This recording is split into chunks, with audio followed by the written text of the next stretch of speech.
Hello everyone, Radhe Radhe सभी को। तो आज मैं आपको बताने वाली हूँ धनतेरस के बारे में। बहुत ही कम लोगों को मालूम होगा कि धनतेरस क्यों मनाया जाता है, धनतेरस कैसे धनतेरस नाम पड़ा। तो चलिए आज मैं आपको उनका श्रृंगार, उनका रूप भी बताऊंगी, कैसे आप उनका श्रृंगार ले सकते हैं। साथ ही में मैं आपको बताऊंगी श्री धन्वंतरी जी के बारे में। तो हिंदू मान्यताओं के अनुसार भगवान विष्णु के अवतार ही हैं श्री धन्वंतरी जी, जिन्होंने आयुर्वेद की उत्पत्ति की थी। अब भाई आयुर्वेद की उत्पत्ति की कैसे थी? तो बचपन में हम लोग काफ़ी टाइम सीरियल्स में देखे थे कि समुद्र मंथन हुआ था। समुद्र मंथन से कई सारी चीज़ें निकली थी, बहुत सी देवी देवताओं का अवतार भी हुआ था। तो उसी में से एक अवतार था श्री धन्वंतरी भगवान जी का, जो अपने हाथ में एक कलश लेकर के प्रकट हुए थे। ये जो अवतार हुआ था, ये अवतार कार्तिक माह की कृष्ण पक्ष की त्रयोदशी के दिन हुआ था। इसलिए इस दिन को हम लोग कहते हैं धनतेरस, या इस दिन को हम लोग त्रयोदशी के नाम से भी जानते हैं।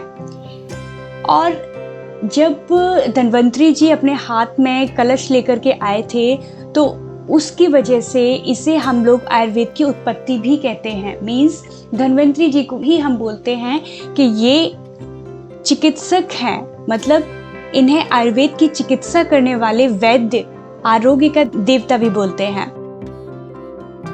इन्होंने काफ़ी सारी औषधियों की खोज की थी, जो करोड़ों वर्षों पुरानी औषधियाँ थी। यही थे जिन्होंने इन सब की खोज की थी।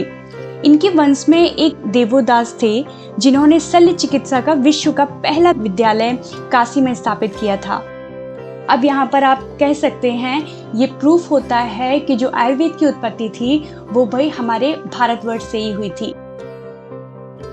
तो चलिए भगवान श्री धन्वंतरी जी के बारे में मैं आपको कुछ और खास बातें बताती हूँ। साथ ही में आप मेकअप देखते जाइएगा, किस तरीके से मैं उनका मेकअप कर रही हूँ, गेटअप ले रही हूँ। तो यहाँ मैंने फेस पर पेंट कर लिया है। पेंट करने के बाद अपनी आईब्रोज सेट कर रही हूँ, थोड़ा शार्पनेस लेकर के आ रही हूँ।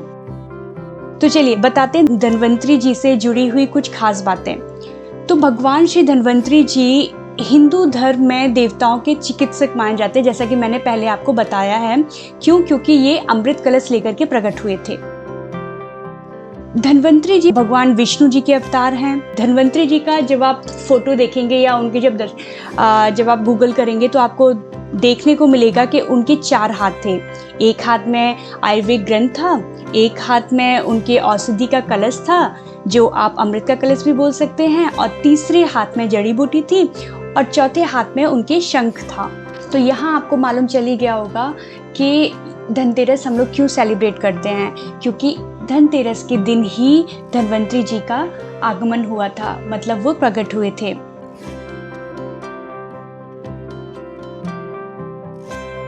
हिंदू मान्यताओं के अनुसार धनतेरस के दिन खरीदारी करना बेहद ही शुभ माना जाता है।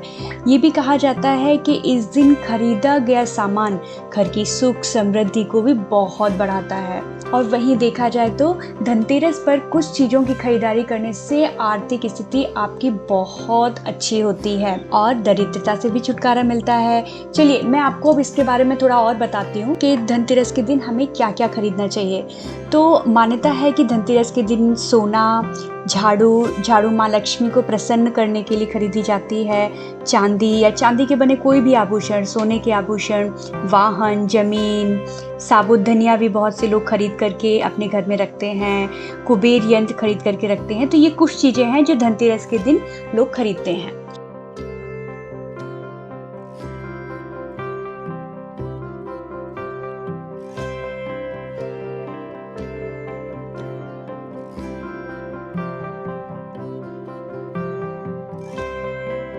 तो चलिए यहाँ पर मेरा श्रृंगार हुआ पूरा कंप्लीट।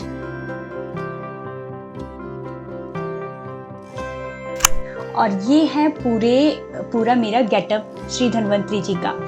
तो आपको कैसा लगा प्लीज़ मुझे बताइएगा। ये जो मुकुट है ये मैंने खुद बनाया है, इसका शॉट आपको मेरे चैनल पर मिल जाएगा। मेरे पास ये कुछ ज्वेलरी थी जो मैंने पहनी, और फिर ये एक येलो कलर का मेरे पास दुपट्टा था जिसको मैंने यूज़ किया है धन्वंतरी जी बनने के लिए। इसी के साथ मैं आपको जाते जाते दो इम्पॉर्टेंट चीज़ें और बताना चाहती हूँ। पहली चीज़ कि धनतेरस के दिन धन्वंतरी स्तोत्र का पाठ करने से साल भर धन की कमी नहीं होती है। तो जिसको जिसको धन की कमी नहीं करनी है तो भाई इस दिन, धनतेरस के दिन, धन्वंतरी स्तोत्र का पाठ जरूर करें। इसके साथ धन्वंतरी जी को प्रसन्न करने के लिए एक मंत्र है, ओम धन्वंतराय नमः, ओम धन्वंतराय नमः। तो इसी के साथ आप सभी स्वस्थ रहें, खुश रहें, दीर्घायु रहें और श्री भगवान धन्वंतरी जी की कृपा आप पर हमेशा बनी रहे। तो एडवांस में आप सभी को हैप्पी धनतेरस, हैप्पी दिवाली।